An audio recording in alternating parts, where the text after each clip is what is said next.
एक बार की बात है। एक बार एक जमींदार एक कुम्हार के घर जाता है और वहां घर के बाहर आकर कहता है, रामू, और रामू, कहाँ हो? बाहर आओ। रामू कहता है, मालिक आइए, आपका स्वागत है। जमींदार रामू से कहता है, रामू, तुम्हें 7 दिनों में 100 मटके बनाने हैं। रामू यह सुनकर चौंक जाता है और कहता है, मालिक, 7 दिन में 100 मटके कैसे संभव है? जमींदार रामू से कहता है, मेरी माँ की इच्छा है कि वह गरीबों को मटके दान करे। ये लो पैसे, मुझे विश्वास है तुम जल्द ही मटके बना दोगे। रामू का पड़ोसी सुरेश अपने घर से यह सब देख रहा था और सोचता है कि जमींदार को इस पर बहुत विश्वास है ना। ठीक है, भरोसा कैसे तोड़ा जा सकता है वह मुझे अच्छी तरह पता है। रामू बाजार जाकर मिट्टी लाता है और मटके बनाना शुरू कर देता है। रामू एक दिन में कई सारे मटके बना लेता है। रामू की पत्नी कहती है, सुनिए, खाना खा लीजिए, आप सुबह से काम कर रहे हैं, जल्दी आइए। रामू खाना खाने चला जाता है। उसका पड़ोसी सुरेश यह सब देखकर चौंक जाता है कि रामू ने एक दिन में इतने सारे घड़े बना लिए हैं। वह सोचता है कि रामू की जमींदार के सामने ऐसी बेइज्जती करूंगा कि कहीं मुंह दिखाने लायक नहीं रहेगा।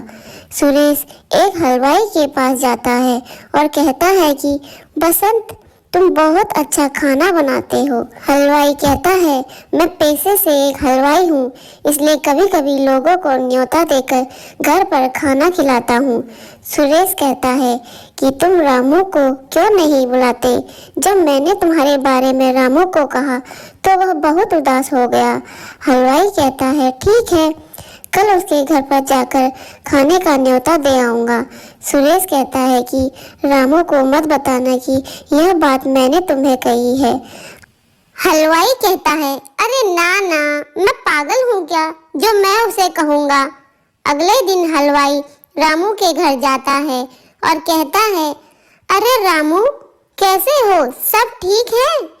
वह कहता है, हाँ मैं ठीक हूँ, और यह क्या, तुम मटके बना रहे हो?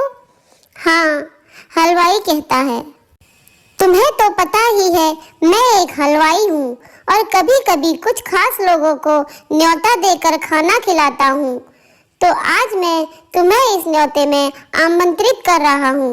आज तुम्हें मेरे घर खाना खाने के लिए आना है।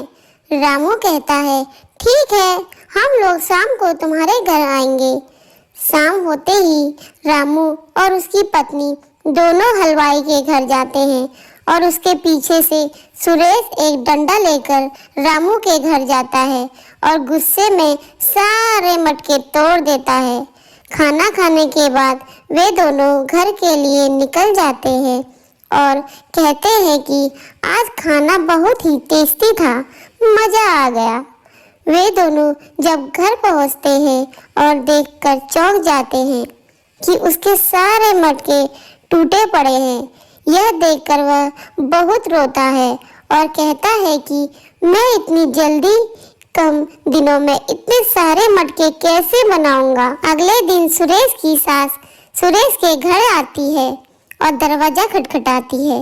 बेटी, हो बेटी, दरवाजा खोल, देख तेरी माँ आई है। तभी पीछे से रामू की पत्नी आकर सुरेश की खिड़की पर खड़ी हो जाती है। बेटी दरवाजा खोलती है और कहती है, माँ आइए, आप मुझसे मिलने आई हैं। हाँ बेटी, माँ पूछती है, दामाद जी कहाँ हैं? माँ, वे तो बहुत काम कर रहे हैं।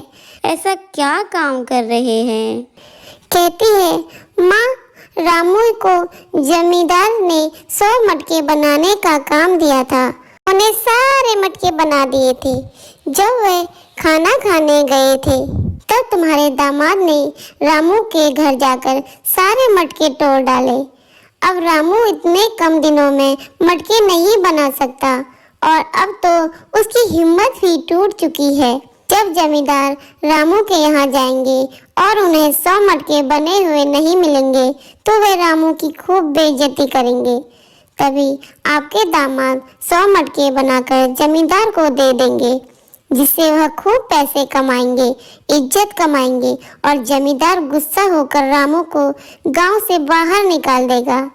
यह सुनकर रामू की पत्नी को बहुत गुस्सा आता है और वह वहां से चली जाती है। रामू की पत्नी कहती है, आप फिर से मटके बनाइए। रामू, इतने कम समय में कैसे होगा, और अब तो पैसे भी नहीं हैं। रामू की पत्नी, ये लो मेरे सोने के कंगन, इन्हें बेचकर मिट्टी ले आइए। आप यहाँ मटके नहीं बनाएंगे, किसी दूसरी जगह बनाएंगे। रामू की पत्नी सुरेश के बारे में सब कुछ बता देती है। अगले दिन जमींदार रामू के यहाँ आते हैं। रामू, अरे ओ रामू, कहाँ हो? तभी सुरेश आता है और कहता है, मालिक, वह तो यहाँ नहीं है। उसने तो एक भी मटका नहीं बनाया है, पता नहीं कहाँ चला गया है। जमींदार कहते हैं, अब मटके कहाँ से आएंगे? सुरेश कहता है, मालिक, मेरे पास 100 मटके बने हुए हैं, आप मेरे मटके ले सकते हैं। जमींदार सुनकर खुश हो जाता है। तभी पीछे से रामू 100 मटके बनाकर ले आता है। जमींदार कहते हैं कि हमने तो सुना था कि तुमने एक भी मटका नहीं बनाया है। रामू, मालिक, इस सुरेश ने मेरे सारे मटके तोड़ डाले। तुम्हारे पास क्या सबूत है कि मैंने ही तुम्हारे मटके तोड़े हैं? रामू की पत्नी, मैं हूँ सबूत। मैंने तुम्हारी पत्नी को उसकी माँ से बात करते हुए सुना था। जमींदार, सच बताओ सुरेश, वरना मैं तुम्हें गांव से बाहर कर दूंगा। तब सुरेश माफी मांगता है, मुझे माफ कर दीजिए, मुझे रामू से जलन हो गई थी और मन ही मन लालच आ गया था, इसलिए यह सब किया था।